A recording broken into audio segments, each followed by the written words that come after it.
রিমা বিশ্বাসের লেখা গল্প শুকনো ফুলের গন্ধ।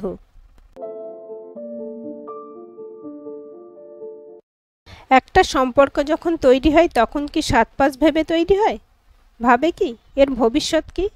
পরিণতি মিলনান্ত নাও হতে পারে, বয়ে যেতে পারে চোরা অভিমান। পূর্ণিমার ভরা চাঁদ মেঘের আস্তরণে যে ডাকে, জ্যোৎস্না জানান দেয় সে আসছে, কিন্তু প্রকট হওয়ার উপায় নেই। এত কাব্যতত্ত্ব অবশ্য দীপশিখাও ভাবেনি কোনোদিন। বলতে গেলে কখনো ভাবতে হতে পারে বলে কল্পনায়ও আসেনি। সদ্য প্রেমে স্বাদ চেখেছে, নেশার মতন। খালি অপেক্ষা, অকারণ টান, অহেতুক একই কথা বারবার চিন্তা।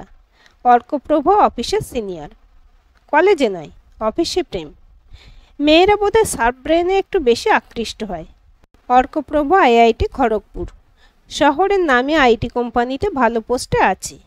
ও যখন কোনো প্রজেক্টের উপর ওর প্রেজেন্টেশন দেয় তখন বস পর্যন্ত মুগ্ধ হয়ে শোনে। অ্যাটিটিউডে একটা হলিউড হিরোর কেত। চোখের দিকে চেয়ে মুখের এক্সপ্রেশন প্রকাশ না করে কথা বলা। কোম্পানি থেকে ওকে নিউ ইয়র্কে পাঠাবে একটা ট্রেনিংয়ে। সেই ছেলের সঙ্গে প্রেম করছিল দীপশিখা। না, সেও মন্দ নয়।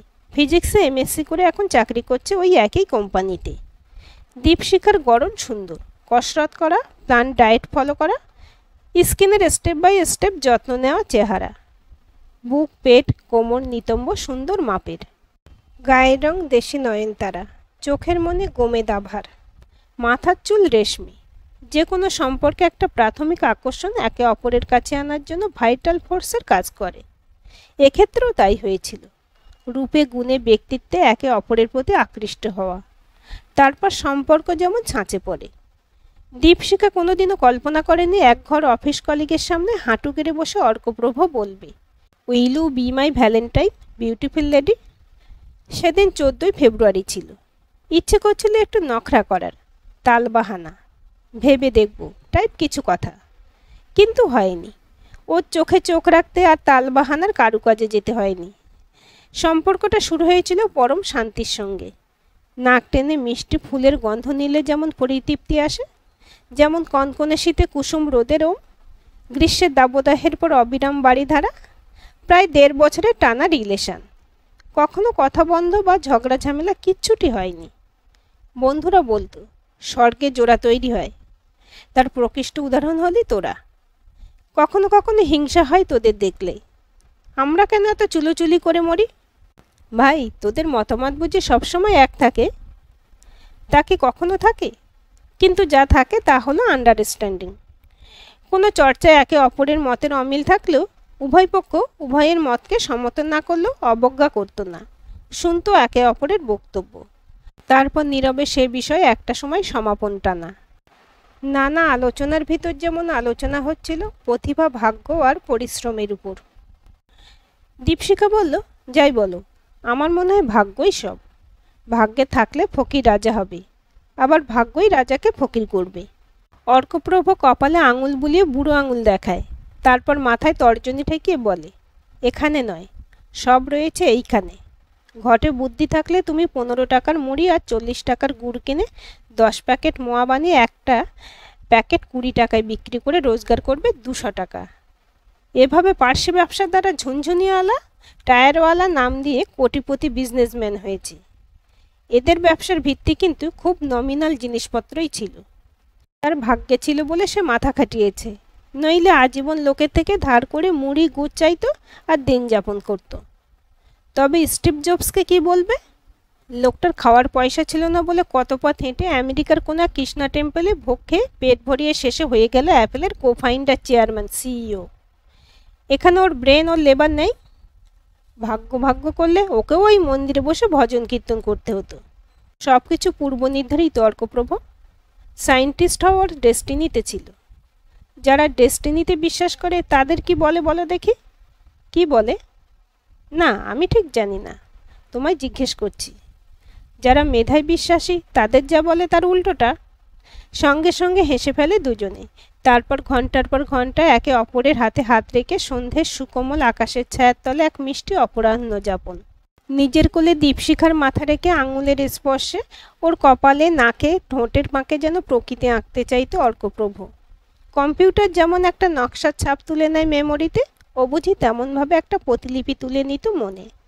দীপশিখার মাঝগঙ্গার মতন শান্ত আচরণ, পাহাড়ি ঝর্ণার মতন কলকল হাসি, বাহারি ফুলের মতন রং বেরঙের স্বপ্ন। বলতো, দেখো এই ইন্টেরিয়রটা, আমাদের লিভিং রুম এরকম হলে কেমন হয় যদি ফার্স্ট হলিডে গ্রীষ্মে যাই। এই, তুমি কখনো ফ্রক খেয়েছো? ফ্রেন্ডসরা খায় জানো? অর্কপ্রভ বলতো, তোমার জন্য সাপ ব্যাঙ কেন, কুমির খেতেও রাজি আছি। ছুটতো আবার হাসির ফোয়ারা। ও নাকে নাক ঘষে বলতো, তুমি তো আমার মনোযোগটাই খেয়েছো। চলো এবার সম্পর্কে একটা বিয়ের শিলমোহর লাগাই। প্রেম করছে, একসঙ্গে ঘর বাঁধার স্বপ্ন দেখছে, দুজনে স্বাবলম্বী, বিয়েও হবে, এও খুব স্বাভাবিক।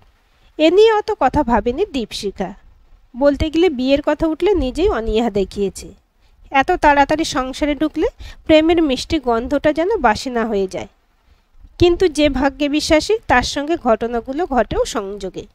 শপিং মলে গিয়েছিল দীপশিখা। সচরাচর অনলাইন শপিং করে, কিন্তু ড্রেস কেনার ছিল। সবসময় অনলাইনে সেসব ক্ষেত্রে চলে না।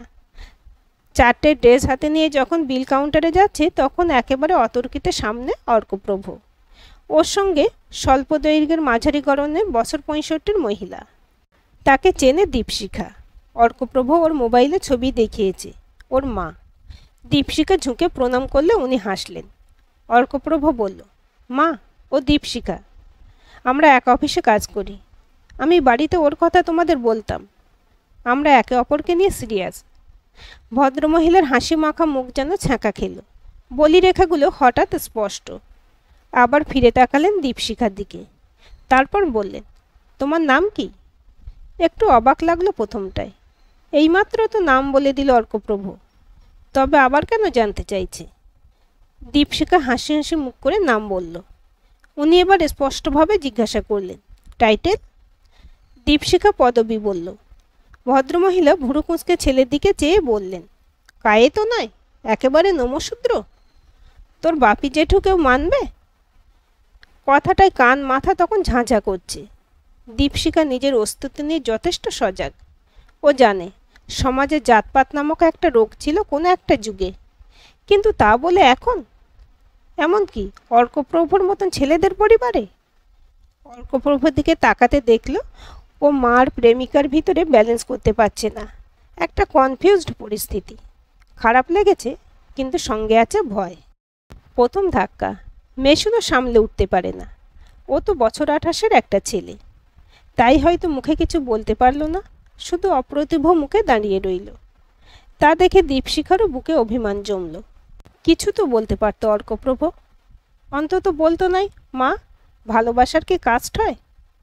পরে যদিও ফোনে মাপ চেয়ে বলেছিল, আমি ভাবতে পারিনি মা হুট করে এমন একটা বেকার কথা বলে বসবে। সত্যি ভাবতে পারিনি। এতটাই অবাক হয়েছিলাম যে কিছু আর বলতে পর্যন্ত পারিনি। দীপশিখা, প্লিজ রাগ করো না। দীপশিখা হালকা শ্বাস ফেলেছে, কিন্তু রাগ করেও থাকতে পারেনি। হতেই পারে ঘটনার আকস্মিকতায় ও কিছু বলে উঠতে পারেনি। তারপর হলো সপরিবারে ওদের বাড়িতে দীপশিখাদের নিমন্ত্রণ। শুনে দীপশিখার মা প্রথমটাই প্রতিবাদ জানিয়েছিলেন। সাধারণত ছেলের বাড়ির লোকেরা আগে আসে, আমরা কেন যাব? দীপশিখা বলেছে, ধুর, ওসব আগের দিনের নিয়ম। এটা একটা ফ্যামিলি মিটিং, কোথাও একটা গেলেই হলো। তাহলে মিটিংটা বাইরের কোনো হোটেলে বা রেস্টুরেন্টে কর, কারো বাড়ি কেন? এখনো কিছুই হলো না, আবার বাইরে কেন মা? তার চাইতে নাই যাই না ওদের বাড়ি, তোমারও ওদের বাড়িঘর একেবারে দেখা হয়ে যাবে। শেষে রাজি হন উনি। বাড়ি অর্কপ্রভুর অসাধারণ সুন্দর।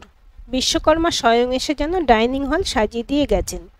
সাদা গ্লোসি মার্বেল ফ্লোর, সাদা লেদারের ইউ শেপড সোফা, জাম রঙের লোমশ মিডল কার্পেট, জাম রঙের ফুল সাদা ফুলদানিতে রাখা এক কর্নারে, দেওয়ালে সাদার উপরে জাম রঙের বর্ডার, দেওয়াল জোড়া টিভি, টিভি ক্যাবিনেটে অ্যামিথিস্ট ক্রিস্টাল ট্রি, একটা পেতলের চকচকে ইগল, একটা ফ্লাওয়ার ভাস, তাতে জামরঙা আর্টিফিশিয়াল ফুল।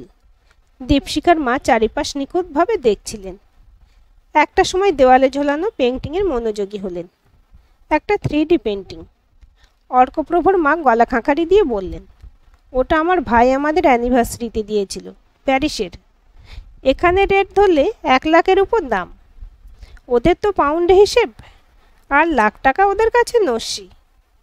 দীপশিখার মা সোফায় এসে বসলেন, বললেন, আর আমাদের দেশে আর্টের কদর কই? আর্টিস্টরা পয়সাই পায় না। আর্টের কদর বোঝার লোক আর কই বলুন? আর দেশটা তো গেল কুটকাচাল করেই, আর গেল কোটা কোটা করে। সংরক্ষণের দমে এখন মুড়ি মুড়কিও এক হচ্ছে। অর্কপ্রভু ওর মার কথা সুর বুঝে তাড়াতাড়ি বলল, আন্টি, আপনি কফি নেবেন না লেমন টি? আমি জানি আপনি লেমন টি প্রেফার করেন। বাহাদুর, সে তার কাজের লোককে হাঁক দেয়। দীপশিখার কেন যেন মনে হয় ওদের গাঢ় ভালোবাসার রং ফিকে হতে চলল। অর্কপ্রভুর মা হাতে চায়ের পেয়ালা তুলেছেন, কারণ বাহাদুর কিছু স্ন্যাক্স আর গরম চা দিয়ে গেছে।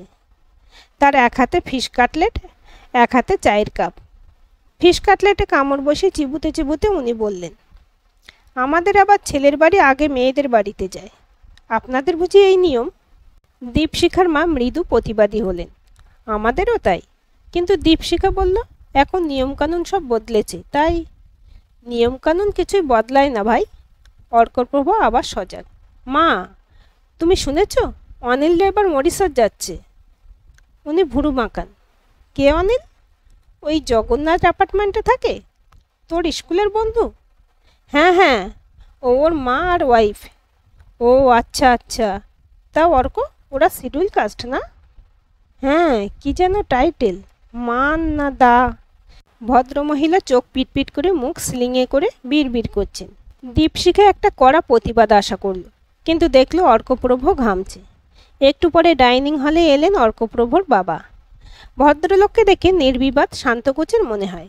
অর্কপ্রভু বাবার সঙ্গে ওদের পরিচয় করালে উনি জোরহাতে নমস্কার জানালেন। বললেন, আপনার হাজব্যান্ড এলেন না? দীপশিখা ফুঁসতে থাকা রাগটা একটা খ্যাঁক করতে চাইল, তাই সে বলল, আমি বাবার ব্যাপারে প্রোটেক্টিভ। ভাবলাম বাবাকে আনার মতো পরিবেশ কিনা আগে দেখে আসি, তারপর আনবো। ভদ্রলোক বুঝি অর্কপ্রভুর স্বভাবেরই। কথা হৃদয়ঙ্গম করতে পারলেন কিনা বোঝা গেল না, শুধু মুখটা হাসির মতন করলেন। কিন্তু কথাটা সোজা গিয়ে বিঁধল অর্কপ্রভুর মাকে। তাই বুঝি করলেন দ্বিতীয় আক্রমণ এবং হলেনও কুপকাত। বললেন, দেখি দেখি দিদি, আপনার বালাজোড়া। দীপশিখার মা দু হাতে দক্ষিণী ডিজাইনের বালা আর সলিড সোনা 4 গাছি চুড়ি। অর্কপ্রভুর মা হাতখানা ঘুরিয়ে ফিরিয়ে দেখে বললেন, দিদিরা বুঝি বেনে? চমকেছেন দীপশিখার মা। বললেন, কেন দিদি, এ কথা কেন জিজ্ঞেস করছেন? আমরা তো ভাই বেনে নই। না না, আসলে বেনেদের গায়ে সোনা থাকে খুব, তাই বলছিলাম। আসলে ওই আগের দিনে যেমন বলা হতো আর কি, মাটির কাজ করলে কর্মকার, তারপর ধরুন পানের বোরস থাকতো পালেদের, তারপর তেলি, আর ওই মুখুজ্জে চাটুর্যে হলো গিয়ে জমিদার আমলা, ডিস্ট্রিক্ট ম্যাজিস্ট্রেট, তারপর গিয়ে ডাক্তার মোক্তার হতো আর কি। এদের ব্রেন শার্প হয় কি না? এই যেমন আমার অর্ক আইআইটিতে দেশে 20 র্যাঙ্ক করেছিল, মুখের কথা তো নয়। দীপশিখা খেয়াল করছিল এবার মাকে। অপমানে মায়ের চোখ মুখ লাল, কপালের শিরা ফুলে উঠেছে। অর্কপ্রভু অস্বস্তিতে একবার বলল, মা থামবে? ভদ্রমহিলা পাত্তা দিলেন না। ও আবার বলল, এসব কি হচ্ছে? ভদ্রমহিলা তবু থামলেন না, তাই দীপশিখাকে থামাতে হলো। ও বলল, কি জানো মাসি, আমাদের এই আজকের যুগে ছেলেমেয়েরা যাদের পেটে 1 ফোঁটা হলেও বিদ্যে আছে, তারা মনে করে এ বিশ্বে কেবল 2টি জাতি আছে, এক হলো ভদ্রলোক আর এক ছোট লোক। আর এগুলো কোনোটাই তাদের কর্ম বা বংশ, এমনকি ফিনান্সিয়াল স্ট্যাটাস দিয়ে বিচার করা যায় না। এগুলো বিচার হয় কথা দিয়ে, কারণ আপনি যা ভাবছেন সেটা আপনার কথায় প্রকাশ পায়। আর সত্যি কথা বলতে কি অর্কপ্রভু, তুমি একটা স্বর্গরাজ্য বানিয়েছো তোমার এই ডাইনিং হলে, কিন্তু গার্বেজ বক্সটা সরাতে ভুলে গেছো। ভদ্রমহিলা রক্তচোখে বললেন, ছোট জাতের একজন অপরিচিত মহিলাকে মাসি বলে ডাকতে পারে, নইলে কাকিমা, মাসিমা বা ম্যাডাম বলাই রেওয়াজ। দীপশিখা হেসে বিদ্রুপের ভঙ্গিতে বলল, আমি যে ইচ্ছে করেই মাসি বললাম। অর্কপ্রভু এগিয়ে এসে বলল, হোয়াটস দিস? দীপশিখা, তুমি আমার মায়ের সঙ্গে, আমি তো আছি, আমি মাকে হ্যান্ডেল করছিলাম তো। দীপশিখার কান গরম, 2 চোখ জ্বলছে, জ্বলছে ব্রহ্মতালু। বলল, ভালোবাসার যে মৃত্যু হতে পারে তা এর আগে জানা ছিল না অর্কপ্রভু। আমি আর তোমাকে কোনো দিন ভালোবাসতে পারবো না। দীপশিখা মায়ের হাত ধরে বেরিয়ে আসে সবেগে। কান্নায় বালিশ ভেজায় রাতের পর রাত। অর্কপ্রভ কোম্পানির তরফ থেকে নিউ ইয়র্কে বেরিয়ে যায়। দীপশিখা বদলে নেয় চাকরি। তারপর প্রায় চারটে ভ্যালেন্টাইন্স ডে একা কাটিয়ে পঞ্চম ভ্যালেন্টাইন দীপশিখাকে টেনে আনে গ্রীসে। ওর কোনো এক সময় ইচ্ছের হলিডে স্পট। টেম্পল অফ অলিম্পিয়ার সামনে দাঁড়িয়ে যখন দীপশিখা আর ওর বর একসঙ্গে পাউট করে সেলফি তুলছে, তখন দেখা হয় অর্কপ্রভর সঙ্গে। ও এসেছে গ্রীসে। কি অদ্ভুত সংযোগ। মেন্টাল টর্চার থেকে বাঁচতে ফেসবুক থেকে আনফলো করেছিল।